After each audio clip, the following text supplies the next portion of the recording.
como estamos de pie, vamos a iniciar con el programa de nuestro hermoso congreso, Militantes.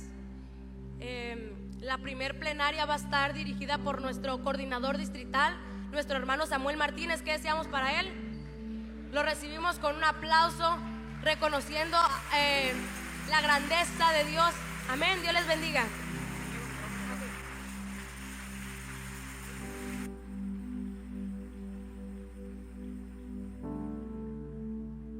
Gloria a Dios, aleluya. Gloria a nuestro Dios. ¿Cuántos están gozando en la presencia de nuestro Dios?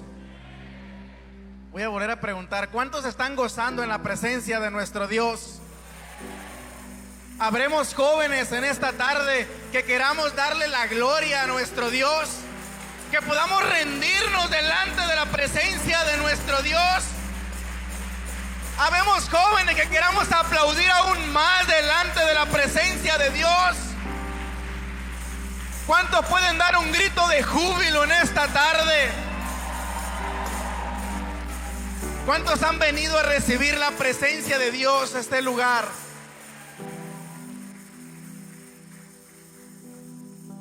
Ha habido mucha preparación de jóvenes intercesores antes de este evento. Hubo cadenas de ayuno y de oración. Jóvenes que se levantaban a las 3 de la mañana, 4 de la mañana, 5 de la mañana a orar.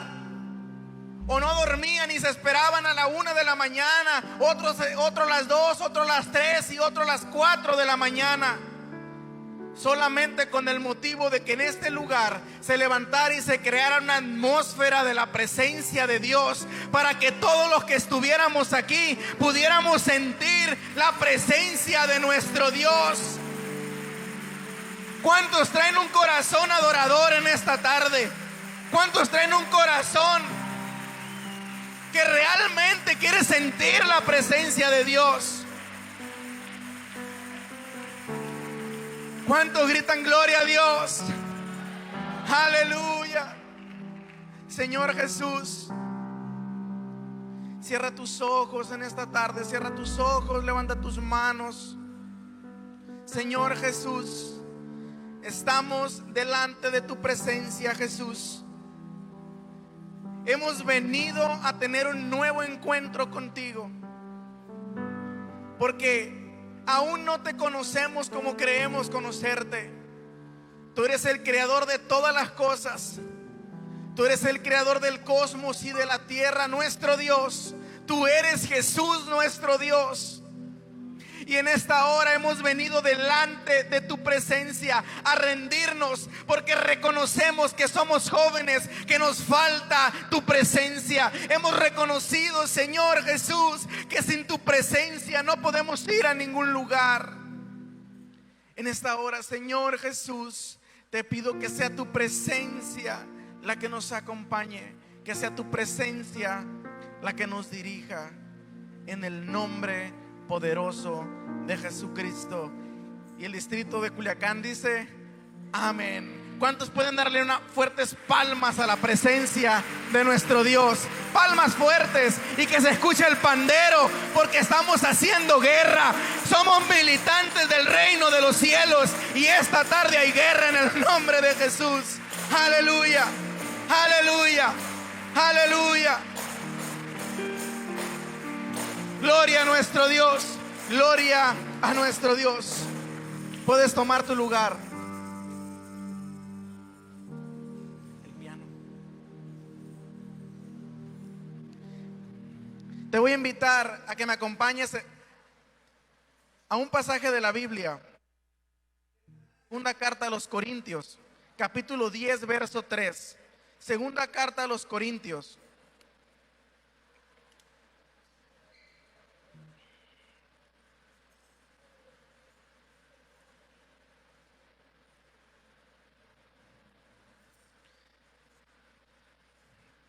Segunda carta a los Corintios, capítulo 10, verso 3 al 5. El que lo tenga puede decir amén. Lo voy a leer en una versión diferente a la Reina Valera. No sé si lo vayan a proyectar. ¿Lo tienes? Si quieres, proyéctalo para leerlo en esa versión y leerlo también en esta. Segunda de Corintios, capítulo 10, verso 3 al verso 5.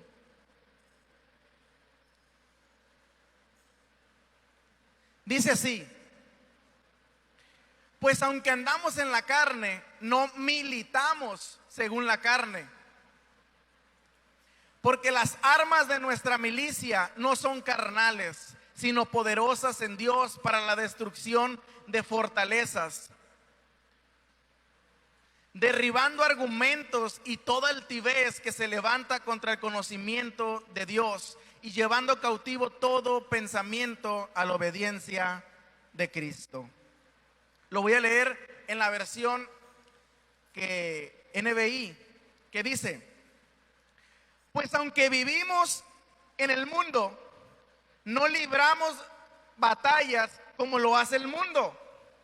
Verso 4: las armas con las que luchamos no son del mundo, sino que tienen el poder divino para derribar fortalezas.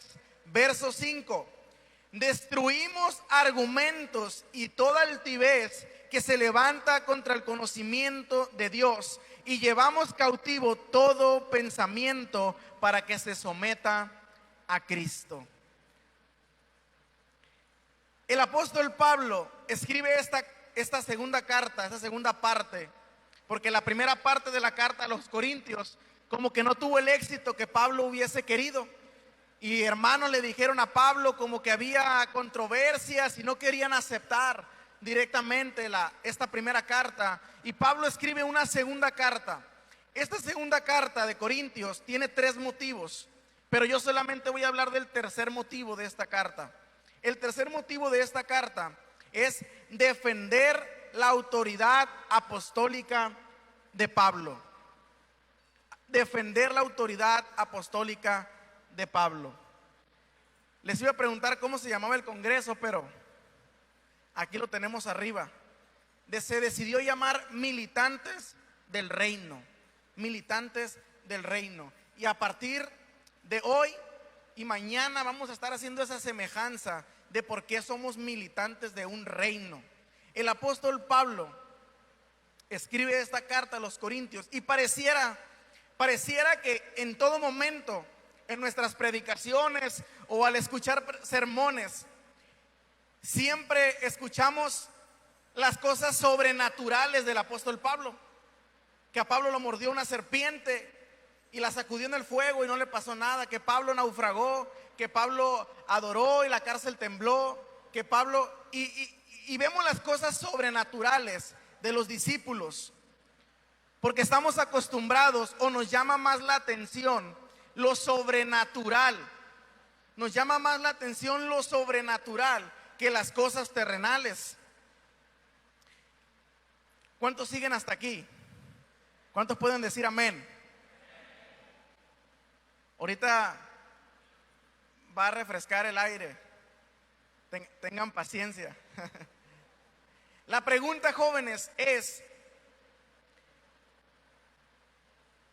¿acaso Dios quería más al apóstol Pablo?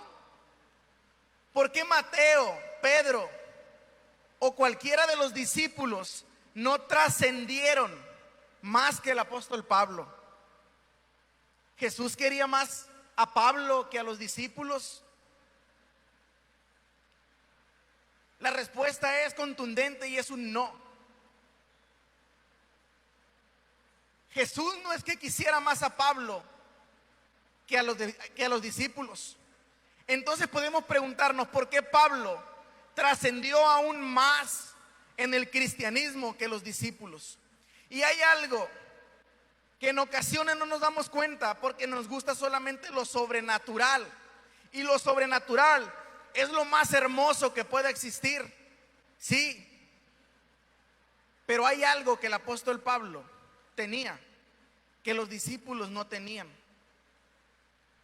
El apóstol Pablo tenía una preparación impresionante del conocimiento de las escrituras, del conocimiento del Antiguo Testamento y del conocimiento filosófico de aquel momento. Solamente cuando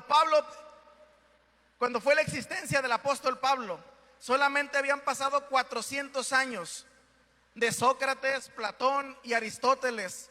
Y se cree que Pablo, y se asegura que el apóstol Pablo tenía conocimiento de toda la filosofía que en ese momento se hablaba. El apóstol Pablo tenía un conocimiento impresionante de las escrituras. Y si preguntamos, ¿por qué trascendió aún más que cualquier otro discípulo? Porque conocemos los evangelios, las historias relatadas de Jesús, que hay mucha unicidad bíblica, sí, pero son historias y vivencias de Jesús. Pero la iglesia apostólica y la iglesia cristiana mundial vive y practica la doctrina paulina.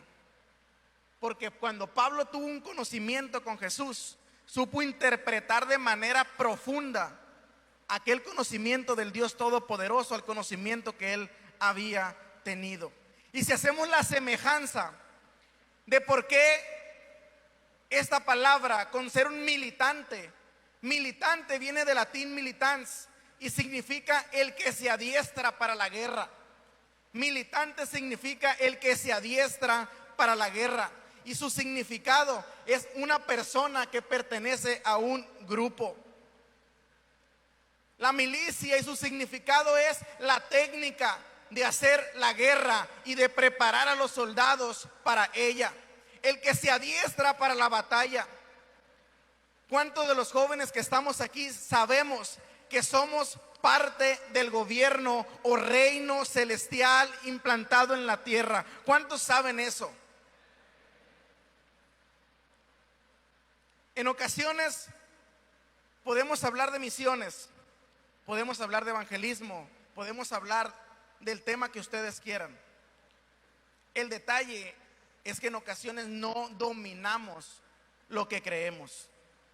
Y creemos que Jesús es Dios. ¿Cuántos creen que Jesús es Dios? ¿Cuántos creen que Jesús es Dios? El problema es cuando salimos y tenemos que explicarle a alguien por qué Jesús es Dios. ¿Por qué tenemos fe? ¿Por qué necesitamos a Jesús? Ahorita hay un problema enorme en Europa. En los países donde no hay tanta necesidad, las personas se preguntan, ¿por qué necesito a Jesús? ¿Por qué yo necesito a Jesús? Si toda la vida he estado sin Jesús, no necesito dinero, no necesito cosas materiales, estoy viviendo bien, ¿por qué necesito de Jesús? Porque el evangelio que se nos ha predicado en la mayoría de las veces es un evangelio del que necesitamos a Jesús porque estamos en escasez, porque estamos enfermos, porque tenemos problemas. Pero cuando una persona no tiene escasez, cuando una persona no está enferma, cuando una persona tiene todos los bienes materiales y te pregunta ¿por qué necesito de Jesús? Es allí cuando se nos empieza a complicar el cómo dominar y el cómo poder transmitir la fe en la que vivimos, la fe que practicamos. Lo primero es entender que pertenecemos a la iglesia de Jesucristo. Lo primero es entender que pertenecemos a la iglesia de Jesucristo. ¿Cuántos dicen amén? Somos parte de ella. Tenemos una función delante y parte de la iglesia de Jesucristo.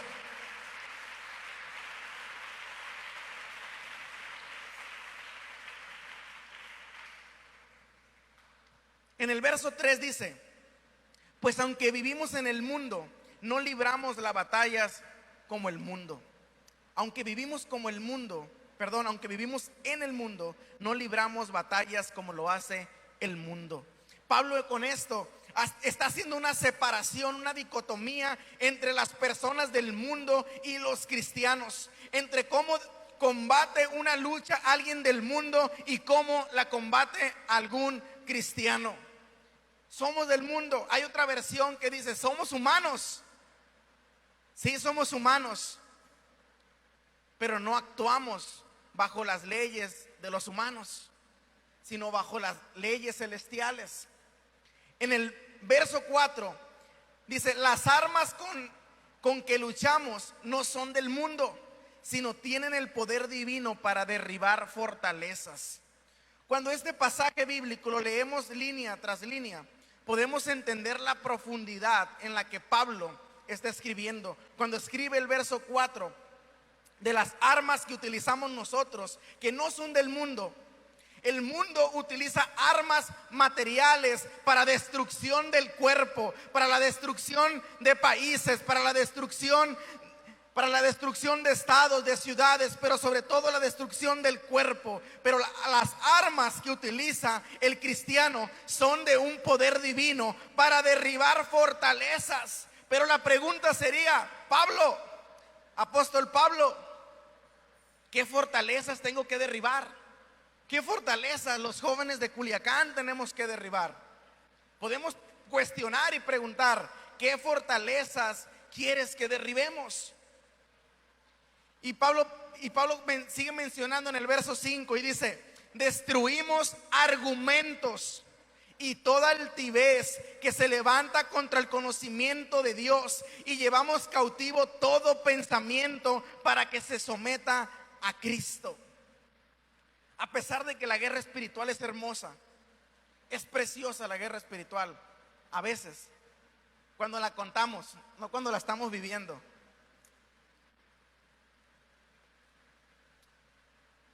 Hace estas últimas dos semanas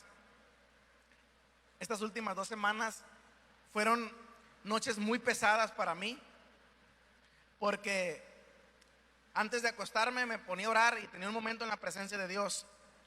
Y cuando empezaba a soñar, en todos los sueños tenía ataques espirituales. Y a veces me levantaba a las 4 de la mañana, pero asustado del sueño el que estaba viviendo. Y en todos los sueños y en cada uno de ellos eran culebras, serpientes de diferentes tamaños que me estaban correteando para perseguirme. Algunas me mordían, otras me apresaban, y todos los días estaba soñando lo mismo.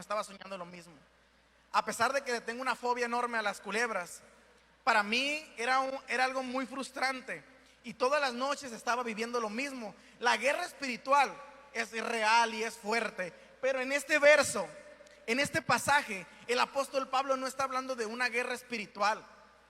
En este pasaje Pablo no está hablando de guerra espiritual, de que te pelees con los demonios, no. En este pasaje bíblico, en el verso 5, dice: destruimos argumentos y toda altivez que se levanta contra el conocimiento de Dios. Destruimos argumentos. Pablo en este verso no está hablando de guerra espiritual. Pablo habla de una guerra argumentativa, una guerra defensora de la doctrina de Jesucristo, y utiliza la palabra: destruimos argumentos y toda la altivez que se levanta contra el conocimiento de Cristo. Y podemos preguntarnos, cuando estaba escribiendo este sermón, no sabía qué título ponerle, y estaba entre ponerle uno u otro, y le puse los dos para no batallar. El primer título que se me ocurría, le puse: Carta de Pablo a los jóvenes de Culiacán. El segundo título que me gustaba mucho era Destruyendo argumentos. Para los que les gusta estudiar teología, creo que la palabra destruir argumentos es algo provocativa y es algo que te causa, que te pone la piel chinita. Destruir argumentos. Pablo en el verso 5 estaba hablando de una destrucción de argumentos, y podemos preguntarnos: ¿y cuál es el motivo para destruir argumentos? ¿De qué sirve ganar un debate? ¿De qué sirve que tú te pelees en las redes sociales por defender la doctrina? Pero hay una clave impresionante en este pasaje bíblico. Hay una clave impresionante en este pasaje bíblico. Lo primero es surge la pregunta: ¿de qué sirve destruir argumentos? ¿Para qué destruir argumentos? Tú podrás ser un joven muy capacitado, muy inteligente, y tu boca la puedes utilizar para destruir argumentos, para ganar debates, porque lo puedes hacer. Lo puedes hacer. El detalle es que cuando utilizamos esa arma por nuestro bien, solamente destruimos argumentos y destruimos personas. Pero el pasaje impresionante que está en el verso 4 dice: las armas con las que luchamos no son del mundo, sino que tienen el poder divino. En otra versión habla: las armas que tenemos son poderosas en Dios. ¿Qué significa esto? Que cuando tú utilizas la boca como arma para destruir argumentos, para destruir a personas, solamente sirve para eso. Pero cuando tú utilizas tu boca y tu conocimiento para destruir fortalezas y argumentos, pero tú utilizas esa fortaleza en Dios, no solamente destruyes argumentos, sino reedificas el argumento de la persona a la cual has destruido su argumento. ¿Qué quiere decir esto? Que nuestra boca puede destruir, pero cuando utilizamos nuestra boca, o cuando Dios utiliza nuestra boca, destruye y reedifica un argumento. ¿Y qué argumento? Pues Pablo nos los menciona y dice en el verso 5: y llevamos cautivo todo pensamiento para que se someta a Jesucristo. Todo pensamiento para que se someta a Jesucristo. Y si nos preguntamos ¿de qué sirve el debate? ¿De qué sirve? Cuando lo utilizamos para ganar pleitos egocentristas, no sirve para nada, sirve para destruir. Pero cuando ese argumento, cuando esa fortaleza la utilizas en Dios, sirve para destruir y para reedificar un argumento, a fin de que la persona llegue a Jesucristo y encuentre en Él su máxima plenitud. ¿Cuántos dicen amén? ¿Cuántos pueden darle palmas a nuestro Dios?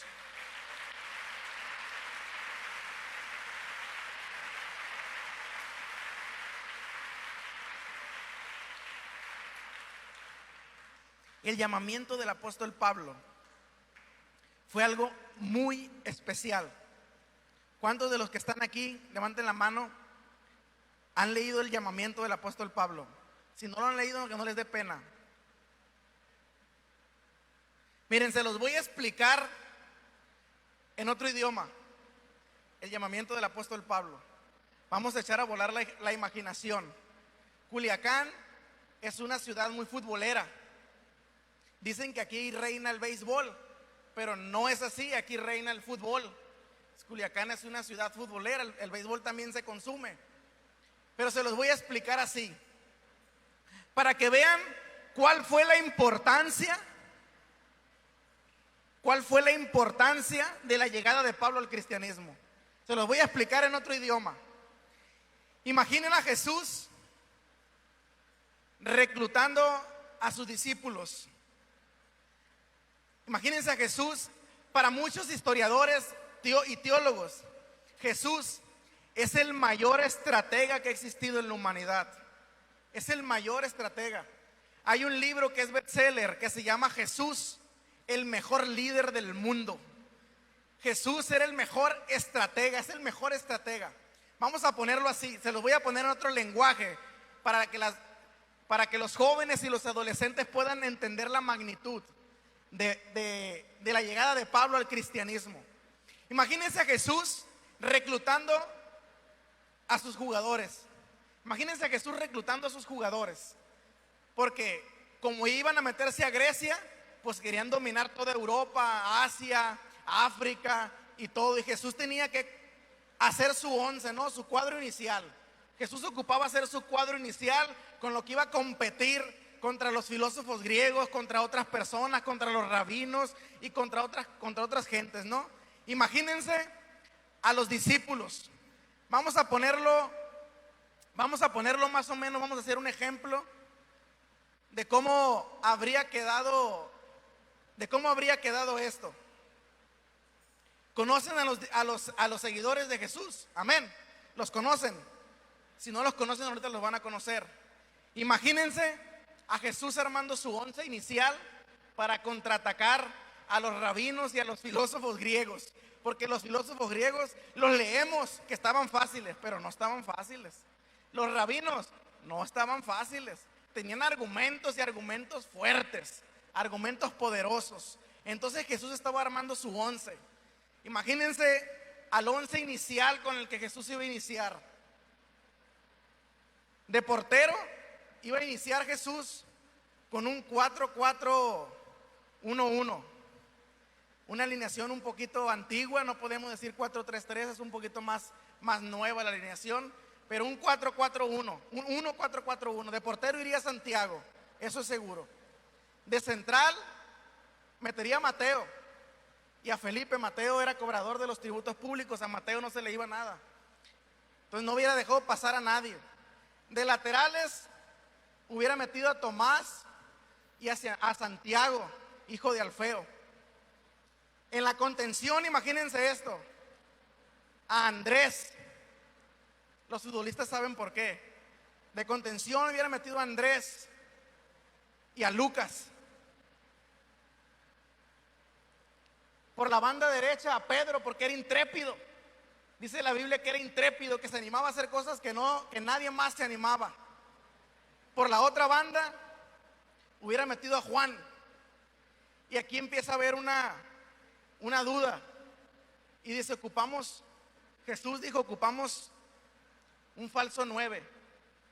¿A qué falso 9 pudiéramos meter? Uno que sea bien falso. Y metió a Judas. Y después dijo Jesús, pero necesitamos algo estelar. El líder del ataque del cristianismo. El líder del ataque, un matón en el área. Alguien que no deje a nadie vivo. Un matón. Y todos dijeron, pues estamos pensando, yo creo, en el mismo, ¿no? En Saulo de Tarso. Ese sí no dejaba ni uno vivo, era matón. Cuando reclutan Jesús al apóstol Pablo, a Saulo de Tarso, para los que son visitas, era como reclutar hoy en día el City a Haaland, el Madrid que no se le hizo con Mbappé, pero era reclutar algo que trascendía. Cuando Jesús reclutó al apóstol Pablo, fue un llamamiento impresionante. Les voy a explicar cómo fue. Estaba Ananías. Pablo iba a Damasco a perseguir a los cristianos y tuvo un encuentro con Jesucristo. Pero cuando tuvo un encuentro con Jesucristo se quedó ciego. Y Ananías tuvo una visión donde tenía que ir a buscar a Saulo de Tarso y no quería porque era persecutor de los cristianos. Pero Jesús le dijo en visión, ve y hazlo, porque instrumento me es escogido este. ¿Qué sucedía? ¿Qué sucedía? ¿Qué sucedía en estas circunstancias? Hoy en día, jóvenes, hoy en día necesitamos más Pablos que se levanten. Pablo era una persona, un militante del reino de Jesucristo. Pero Pablo tenía unas credenciales impresionantes. John MacArthur tiene un libro que se llama El Evangelio según Pablo y describe el ministerio del apóstol Pablo. Hoy en día, con todas estas luchas que estamos teniendo demasiadas guerras argumentales. Y a veces los jóvenes no estamos preparados para llevar guerras argumentales. Estamos negociando, nosotros como jóvenes, estamos negociando con ideologías, estamos negociando con cosas políticas, estamos negociando nuestros principios. ¿Y saben por qué? No porque somos buena onda, sino porque no tenemos la capacidad o la preparación de poder destruir los argumentos que se nos presentan y que vienen y atacan a los jóvenes de la iglesia. Imagínate si el apóstol Pablo nos escribiera una carta a los jóvenes de Culiacán? ¿Qué nos escribiría Pablo? Pablo, un hombre docto, un hombre preparado. John MacArthur lo pone como el hombre más capacitado de aquel momento. Muchos creen que no se necesita prepararse teológicamente, pero cuando vas a la batalla allá afuera, ocupas estar preparado argumentalmente para destruir y reedificar un nuevo crecimiento en las personas que nos escuchan. ¿Cuántos de los que están aquí, levanten la mano, estudian o han estudiado psicología? Levanten la mano. Psicología o psicopedagogía. Levanten la mano, no la bajen. Psicología o psicopedagogía. Antropología, sociología, filosofía. ¿Por qué les pregunto? Los que están aquí no van a dejar mentir que cuando estamos en ese salón de clases, nuestros profes y nuestros compañeros de salón son los primeros en burlarse de las cosas que pasan en la iglesia y de Dios. Yo estudio filosofía y día con día, estamos teniendo un debate argumentativo porque se burlan del Dios cristiano. Se burlan de Jesucristo, que no es Dios. Se burlan de Dios, del Dios que tenemos construidos en nuestra mente. ¿Y qué sucede? Que vienen ideologías y vienen cosas a atacar a los jóvenes, a la iglesia. Y no estamos preparados argumentalmente para destruir los argumentos que se nos presentan. Llegan en ocasiones profesores, filósofos míos, ya mayores, y en ocasiones a veces llego tarde o algo por andar en un compromiso de la iglesia, y me dicen: primero en la escuela, aquí Dios no te va a salvar. Jesucristo no se levantó de esa tumba, es mentira eso, ponte a estudiar más. Mofándose y burlándose, queriendo destruir nuestros argumentos. Y lo único que le digo es: compruébamelo. Compruébame que Dios no existe. Compruébame que Dios no es real.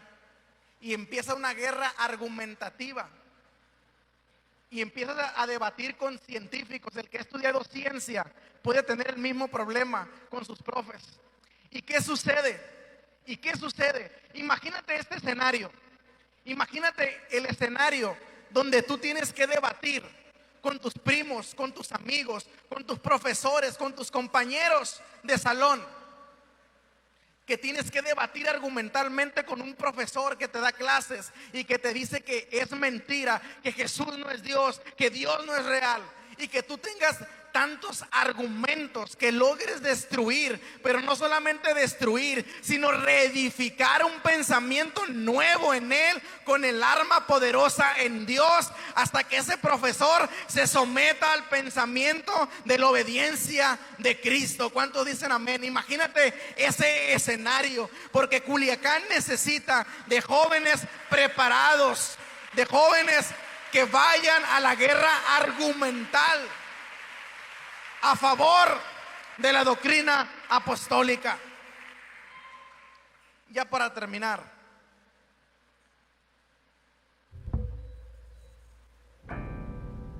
¿qué nos escribiera el apóstol Pablo a nuestro tiempo? ¿Qué nos escribiera el apóstol Pablo en nuestro tiempo?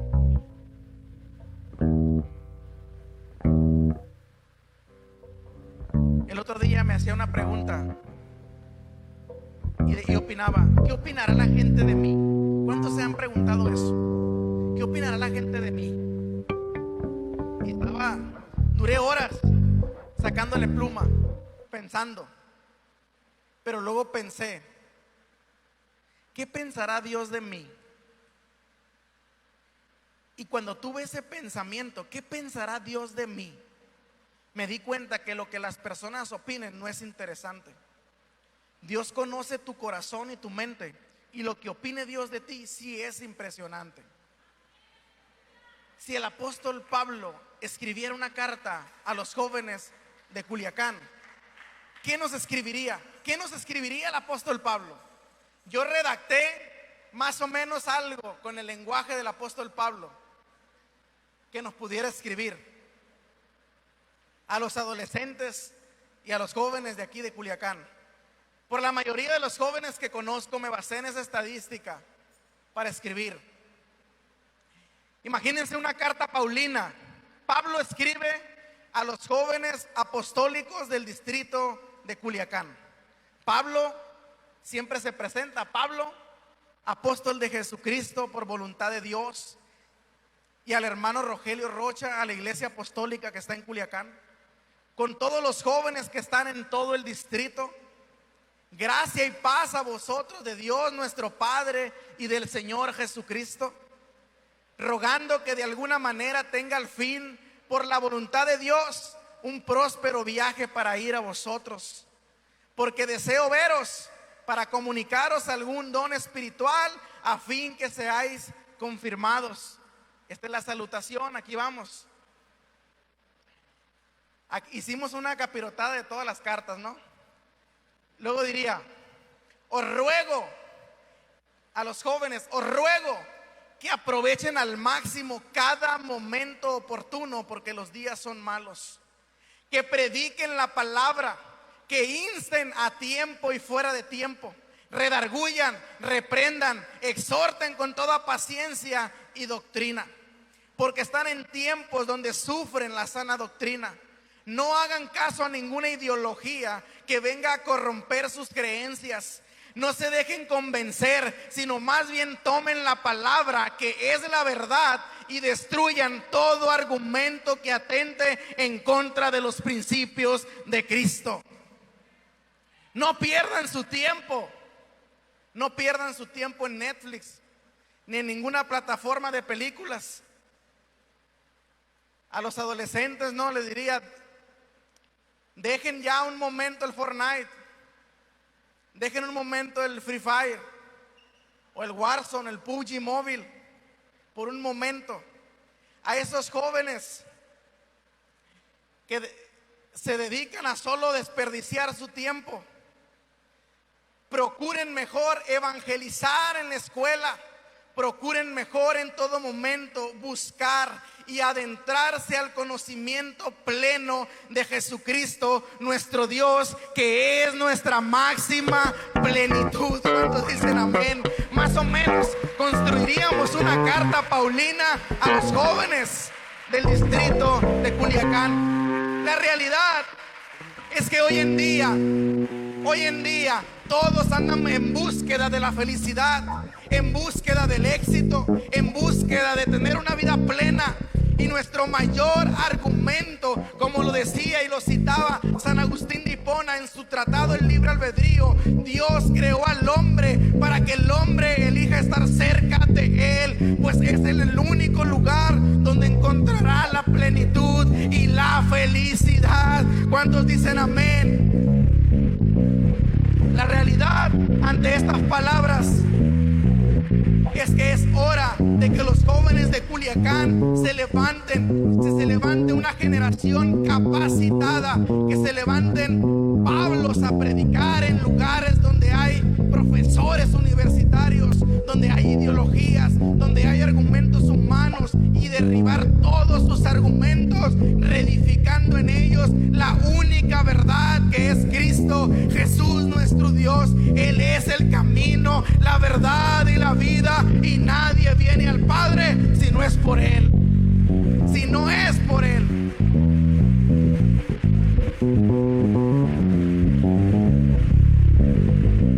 Ponte de pie. Puedes ponerte de pie. Voy a contarle mi historia de alabanza que pasa. En una ocasión te voy a contar una historia breve. Una historia muy breve. Pon toda tu mayor atención acá, ya terminamos. ¿Cuánto tiempo me queda, Jonathan? 5, perfecto. Pongan toda su mayor atención acá. Les voy a contar una historia. En una ocasión, el apóstol Pablo se levanta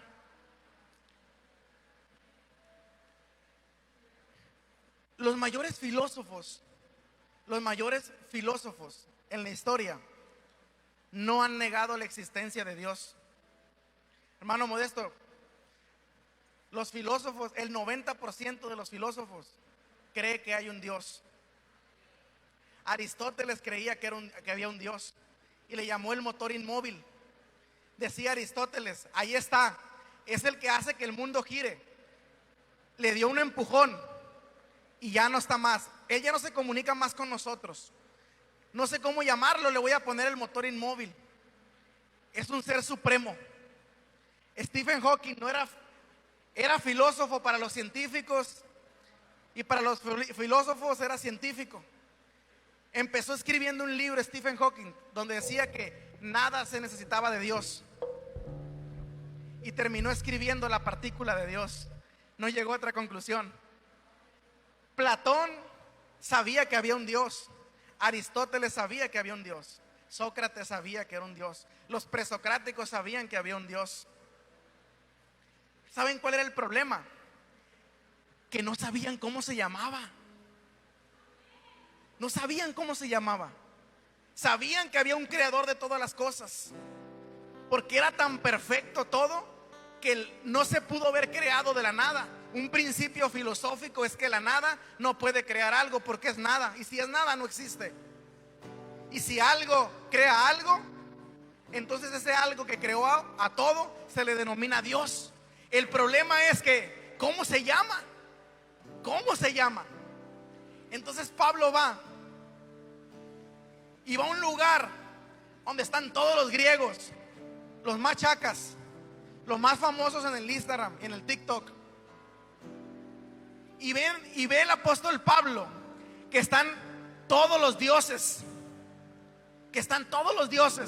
porque los griegos adoraban a todos los dioses, eran politeístas, adoraban a todos los dioses, porque le tenían miedo que si no adoraban al Dios de la lluvia, el Dios de la lluvia los fuera a castigar, que si no adoraban al Dios Sol, el Dios Sol los fuera a castigar.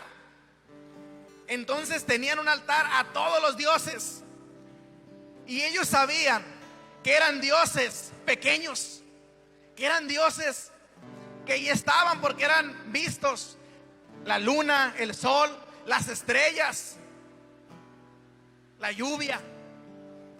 Pero en un lugar tenían un altar al Dios no conocido. Un altar al Dios no conocido. ¿Saben por qué? Porque ellos podían observar que había un Dios luna, que había un Dios sol, un Dios estrella, un Dios lluvia, un Dios naturaleza. Pero ellos sabían que había algo por encima de ellos, pero no podían explicarlo. No sabían cómo se llamaba. No sabían cómo se llamaba. ¿Cómo podemos llamarle?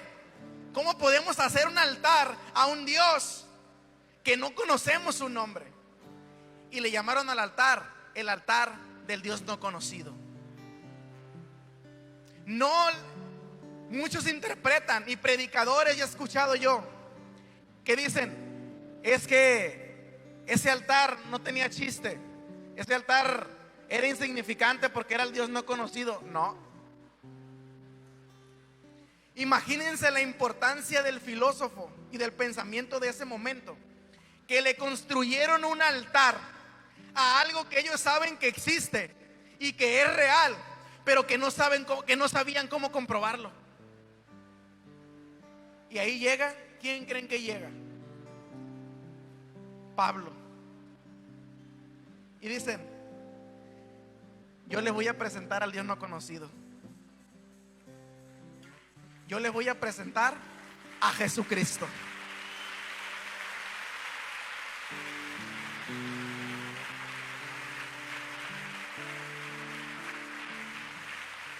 Lucas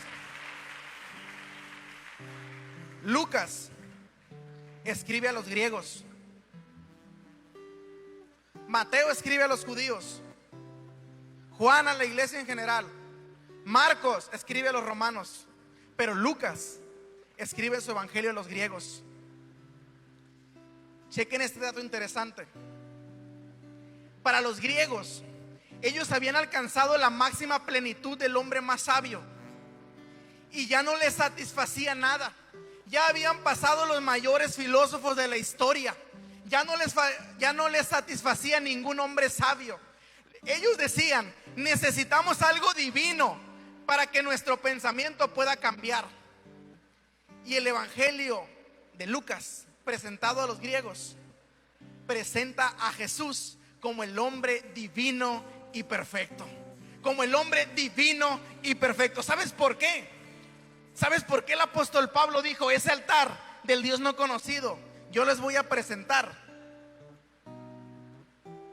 Porque era un hombre que tenía conocimiento, que estaba preparado para destruir argumentos, para destruir fortalezas. La boca de Pablo era para destrucción de fortalezas argumentales, pero en las manos de Dios reedificaban nuevos argumentos, y donde se presentaba y se convertían las personas a Jesucristo. Y no importaba quiénes eran, no importaba qué rabino se presentaba, Pablo destruía argumentos y reedificaba argumentos nuevos. Culiacán necesita de jóvenes preparados para destruir argumentos. Culiacán necesita de jóvenes teólogos que puedan pararse en cualquier lugar a predicar a Jesucristo y a demostrar por qué Jesucristo es Dios y es el creador del cosmos y de la tierra, y es nuestro Dios, y Él murió por nosotros. Y presentar el único argumento sólido del cristianismo. Presentar el pilar del cristianismo: que Jesús murió, pero resucitó de entre los muertos y fue a preparar moradas para que donde Él esté, nosotros también estemos. El cristianismo se sostiene del único argumento en la resurrección de Jesucristo. Porque Pablo dijo: si Cristo no resucitó de entre los muertos, vana sería nuestra fe, vana es nuestra predicación. Pero la mayor noticia para la iglesia, para los jóvenes que militan en el reino celestial, es que Jesucristo se levantó de entre los muertos y fue a preparar moradas. ¿No están entendiendo? Nuestro Dios, a quien tú adoras, a quien tú sirves, a quien tú dedicas tu tiempo, se levantó de entre los muertos. En esta tarde noche te voy a hacer un reto a ti, joven. Desde hoy en adelante, quítale tiempo a Netflix, quítale tiempo a HBO, quítale tiempo a Amazon Prime, quítale tiempo a Star Plus, quítale tiempo a Instagram, a TikTok, a Facebook, quítale tiempo a Warzone, quítale tiempo a los videojuegos, quítale tiempo y empieza a dedicar tiempo en la preparación, en tu preparación. ¿Sabes por qué? ¿Sabes por qué?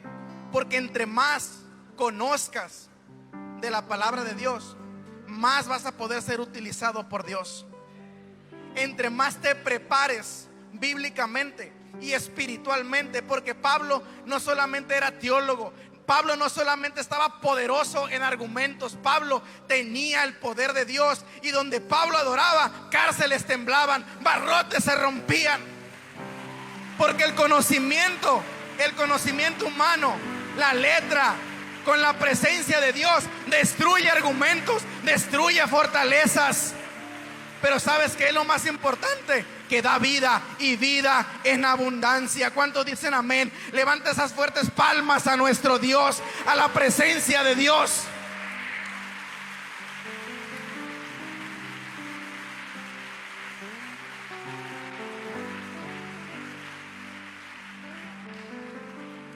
Vamos a hacer una administración breve. En estos breves segundos, de todo corazón, yo sé que es difícil. Sé que es difícil empezar a leer la Biblia. Sé que es difícil empezar a prepararte. Sé Sé que es difícil, pero después no puedes estar si en el día no has leído de perdida 1 hora. Para mí, si yo no leo 1 hora al día, para mí es un día perdido. ¿Y sabes qué sucede? Que te empiezas a llenar de conocimiento. Pero no solamente eso, empiezas a desarrollar en ti habilidades diferentes para poder ser utilizado por Dios y llevar la palabra a alguien que lo necesita. Hoy en día todos están buscando la plenitud, todos están buscando la vida feliz y el éxito, como si el éxito fueran las cosas materiales. Hoy en día aquí en Culiacán y en México, el éxito es traer una camioneta de lujo, ser influencer, tener muchos seguidores en Instagram, ser famoso, tener dinero. Para los griegos, el éxito era ser un buen ciudadano, cumplir las reglas de su ciudad y poder influir de manera positiva en alguien más. ¿Qué me vienen a contar? Que el éxito es lo material. Y buscamos la plenitud y nos sentimos insatisfechos. Y no nos hemos dado cuenta que el éxito de ser humano es poder acercarse a los pies de Cristo. La felicidad del ser humano y la máxima plenitud en el ser humano se encuentra cuando hay una unión entre tu decisión de decidir acercarte a Jesucristo.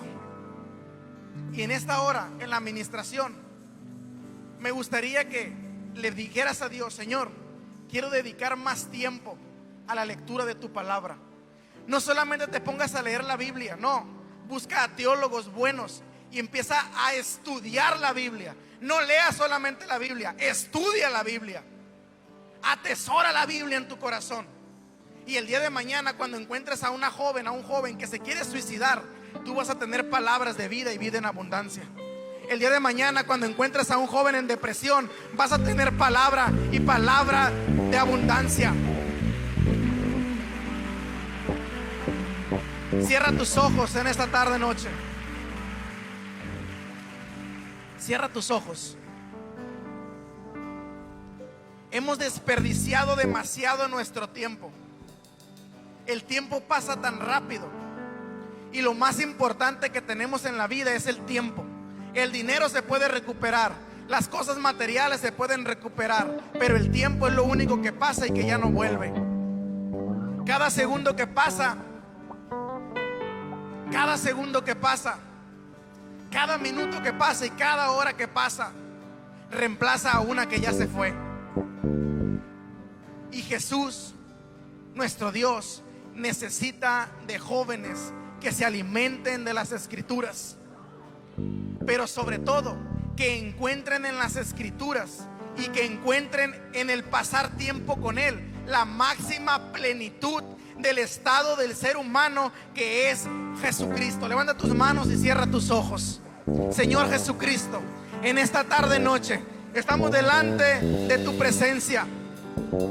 Delante de tu presencia queremos pedirte, Señor, primero que nada, que nos ayudes a administrar el tiempo.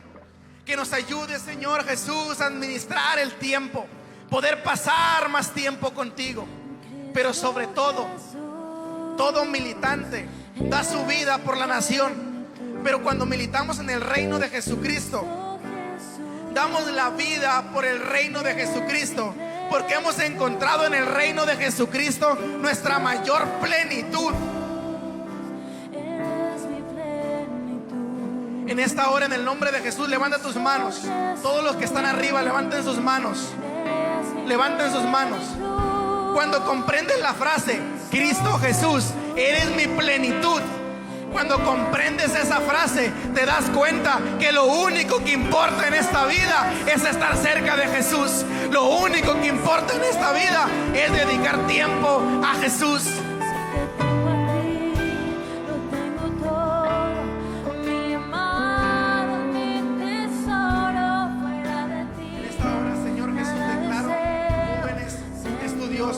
Jóvenes guerreros espirituales, pero también guerreros de argumentos, guerreros argumentales. Mi amado, mi tesoro. Fuera de ti, Señor Jesús, Nada deseo. no deseamos absolutamente nada, Señor Jesús.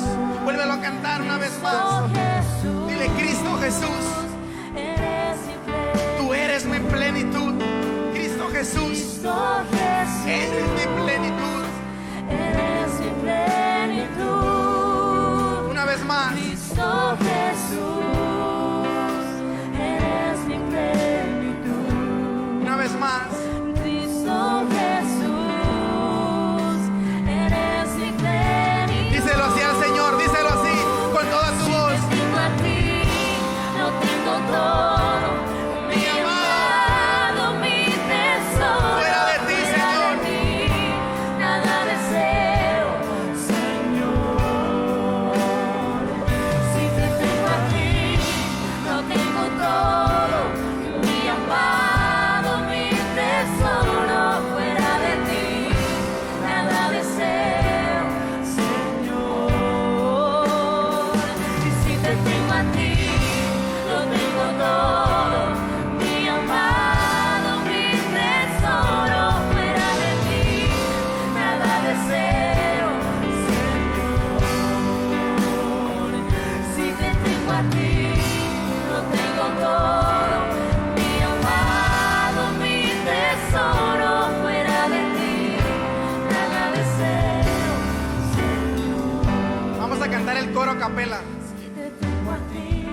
Que se escuche nuestra voz.